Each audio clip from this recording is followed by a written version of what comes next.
Hai, selamat datang kembali di channel kami BG Official dalam sesi audiobook. Kali ini kita berada pada bab 5, dengan judul bab kehidupan yang meningkat. Anda harus membuang jauh sisa kepercayaan dan gagasan-gagasan kolot bahwa Anda menjadi miskin atas kehendak Tuhan yang menginginkan Anda tetap miskin. Zat cerdas yang merupakan bahan asal segala sesuatu, yang hidup di dalam segala sesuatu. Dan hidup di dalam diri Anda, adalah spirit yang hidup secara sadar. Karena ia hidup secara sadar, ia tentunya memiliki kehendak alami untuk meningkatkan kehidupannya. Setiap makhluk hidup harus selalu berupaya meningkatkan kehidupannya, karena kehidupan harus berkembang. Sebutir biji yang jatuh ke tanah, mereka tumbuh, dan menjalani kehidupan dengan menghasilkan ratusan biji berikutnya. Kehidupan menggandakan dirinya sendiri. Ia selalu berkembang, bagaimanapun caranya. Zat cerdas juga memiliki kebutuhan yang sama untuk terus berkembang. Setiap pemikiran yang ada dalam benak kita mendorong lahirnya pemikiran berikutnya, kesadaran terus berkembang. Setiap fakta yang kita pelajari mendorong kita mendalami fakta-fakta lain, pengetahuan terus berkembang.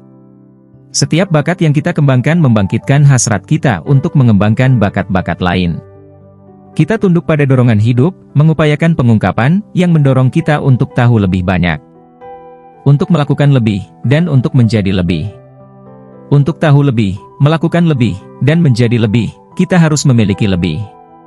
Kita harus memiliki pelbagai sarana, karena kita mempelajari, melakukan, dan menjadi sesuatu hanya dengan menggunakan sarana-sarana itu.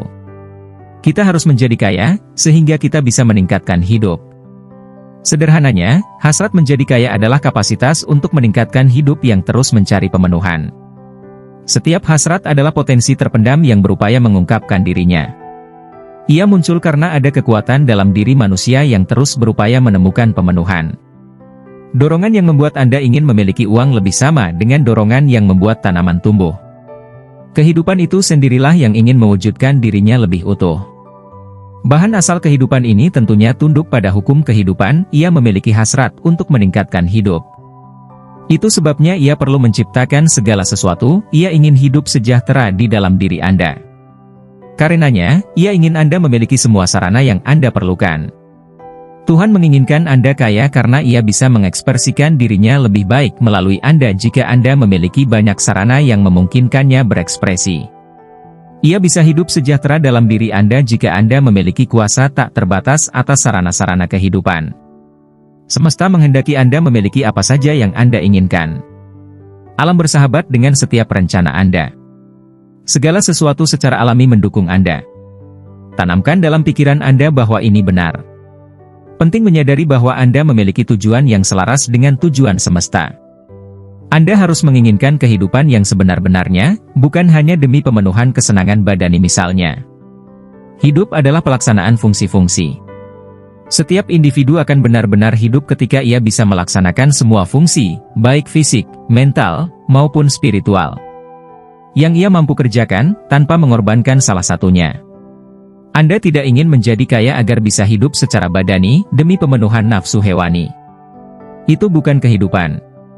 Pelaksanaan setiap fungsi fisik adalah bagian dari kehidupan, dan tidak seorang pun bisa hidup secara lengkap jika ia menolak ekspresi normal dan sehat dari dorongan-dorongan tubuhnya. Anda tidak ingin menjadi kaya semata-mata demi menikmati kepuasan mental, demi mendapatkan pengetahuan, demi memenuhi ambisi, agar lebih cerdas dibandingkan orang lain, agar terkenal. Semuanya itu sah-sah saja, tetapi orang yang hidup melulu demi kepuasan intelektual sesungguhnya hanya menjalani sebagian hidup, dan ia tidak akan pernah puas dengan apa yang ia miliki. Anda tidak ingin menjadi kaya melulu demi orang lain, mengorbankan diri demi keselamatan umat manusia. Demi merasakan nikmatnya berkorban. Kepuasan jiwa hanyalah satu bagian dari kehidupan, dan ia tidak lebih mulia dibandingkan bagian-bagian lainnya. Anda ingin menjadi kaya agar bisa makan, minum, dan merasa senang ketika tiba waktu untuk itu. Agar Anda bisa mengelilingi diri dengan karya seni, mengunjungi tempat-tempat jauh, mengisi pikiran, dan mengembangkan kecerdasan, agar Anda bisa mencintai sesama dan mengekspresikan belas kasih. Dan bisa ikut berperan dalam membantu dunia menemukan kebenaran. Tetapi ingat bahwa berkorban demi orang lain secara ekstrim tidak lebih baik dan tidak lebih mulia dibandingkan bersikap egois secara ekstrim, keduanya keliru. Bebaskan diri Anda dari gagasan bahwa Tuhan ingin Anda mengorbankan diri demi orang lain. Dan bahwa Anda bisa menyenangkannya dengan berbuat seperti itu. Tuhan tidak membutuhkan hal itu. Dia menginginkan Anda berkembang secara utuh, untuk diri sendiri, dan untuk sesama.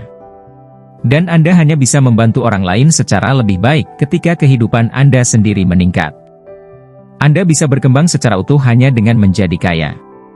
Maka, sudah benar dan terpuji jika Anda memfokuskan pemikiran Anda pertama-tama untuk mendapatkan kemakmuran.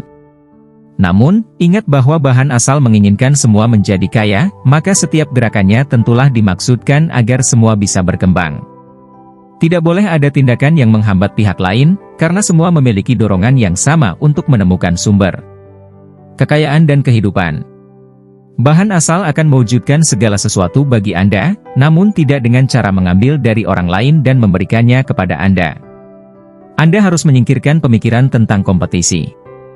Anda mencipta, bukan bersaing memperebutkan apa-apa yang sudah ada. Anda tak harus mengambil sesuatu dari orang lain, Anda tak harus tawar-menawar sengit. Anda tak harus licik atau mengambil keuntungan dari orang lain. Anda tak perlu membuat orang lain memeras keringat untuk Anda dengan hasil yang tidak setimpal. Anda tak perlu iri pada kekayaan orang lain atau melihatnya penuh nafsu. Tak seorang pun mempunyai sesuatu yang Anda tak mampu memilikinya, dan itu tak perlu dengan merampas darinya. Anda kreator, bukan kompetitor, bukan pesaing bagi orang lain. Anda akan mendapatkan apa yang Anda inginkan. Tetapi dalam cara tertentu yang juga memberi keuntungan bagi orang-orang lain. Saya tahu ada orang-orang yang bisa mendapatkan uang luar biasa besar melalui cara yang berlawanan sama sekali dengan pernyataan-pernya di atas. Saya akan menjelaskannya. Orang-orang macam itu menjadi sangat kaya karena kemampuan luar biasa mereka untuk memenangi persaingan. Kadang, tanpa mereka sadari, mereka bergerak sejalan dengan tujuan dan gerakan bahan asal. Untuk meningkatkan kehidupan umat manusia, yakni melalui evolusi industri. Rockefeller, Carnegie, Morgan, dan lain-lainnya secara tanpa sadar telah menjadi agen-agen kemajuan dengan kemampuan luar biasa mereka untuk mengelola dan mengendalikan industri produktif. Dan dengan demikian memberikan sumbangan besar bagi peningkatan kehidupan bagi semua. Kini hari mereka hampir berakhir. Mereka sudah mengelola produksi, dan akan segera digantikan oleh agen-agen lain yang mengelola distribusi. Orang-orang kaya seperti mereka tak ubahnya reptil-reptil prasejarah. Mereka berperan penting dalam proses evolusi, tetapi mereka akan punah juga oleh kekuatan yang sama yang dulunya melahirkan mereka. Dan penting juga diingat bahwa mereka tak pernah menjadi benar-benar kaya. Dari kelas ini, sebagian besar di antara mereka hidup dalam keadaan melarat dan celaka. Kekayaan yang didapat secara kompetitif tidak pernah memuaskan dan juga tidak permanen. Anda memiliki kekayaan hari ini dan semua itu besoknya menjadi milik orang lain. Ingat, jika Anda ingin menjadi kaya dengan jalan ilmiah dan melalui cara tertentu, Anda harus sepenuhnya meninggalkan pemikiran kompetitif. Jangan pernah berpikir bahwa persediaan kekayaan terbatas. Saat Anda berpikir bahwa semua uang telah dikuasai dan dikendalikan oleh orang lain, dan bahwa Anda harus banting tulang untuk menghentikan penguasaan tersebut. Pada saat itulah Anda terjebak pada pemikiran kompetitif, dan daya kreatif Anda lenyap saat itu juga. Yang lebih buruk, Anda mungkin meringkus sendiri gerakan-gerakan kreatif yang sudah Anda mulai. Ketahuilah bahwa ada timbunan emas tak ternilai jumlahnya di perut bumi yang belum digali. Dan seandainya pun tak ada, akan diciptakan lebih banyak lagi dari bahan asal untuk memenuhi kebutuhan Anda. Ketahuilah bahwa uang yang Anda butuhkan akan tiba. Bahkan jika untuk itu diperlukan penemuan tambang emas baru oleh ribuan manusia besok. Jangan lihat persediaan yang tampak, lihatlah selalu kekayaan berlimpah pada substansi tak berbentuk, bahan asal segala sesuatu. Ketahuilah bahwa kekayaan mendatangi Anda saat itu juga, ketika Anda sudah mampu menerima dan menggunakannya. Tak ada satu orang pun bisa menghalangi Anda mendapatkan apa yang merupakan milik Anda. Jadi jangan sedetik pun Anda berpikiran bahwa semua lokasi terbaik sudah diambil orang sebelum Anda siap membangun rumah Anda. Jangan takut bahwa para pemilik modal besar akan bergabung dan menguasai seluruh kekayaan di muka bumi. Jangan pernah takut bahwa Anda gagal mendapatkan apa yang Anda inginkan karena ada orang lain yang menjegal Anda. Itu tak bisa terjadi. Anda tidak mencari apa yang sudah dimiliki orang lain. Anda mewujudkan apa yang Anda inginkan dengan substansi tak berbentuk sebagai bahan asal, dan persediaannya tak terbatas. Selalu camkan ketiga prinsip ini, ada bahan asal yang bisa berpikir, yang darinya segala sesuatu diciptakan. Dalam keadaan aslinya, ia menembus, mengisi, dan memenuhi ruang-ruang di semesta ini. Sebuah pemikiran di dalam bahan asal akan menghasilkan sesuatu yang digambarkan oleh pemikiran tersebut. Manusia bisa menciptakan bentuk apa saja dalam pemikirannya dan, dengan menyampaikan pemikiran tersebut ke bahan asal, bisa menyebabkan terciptanya sesuatu yang ia pikirkan itu.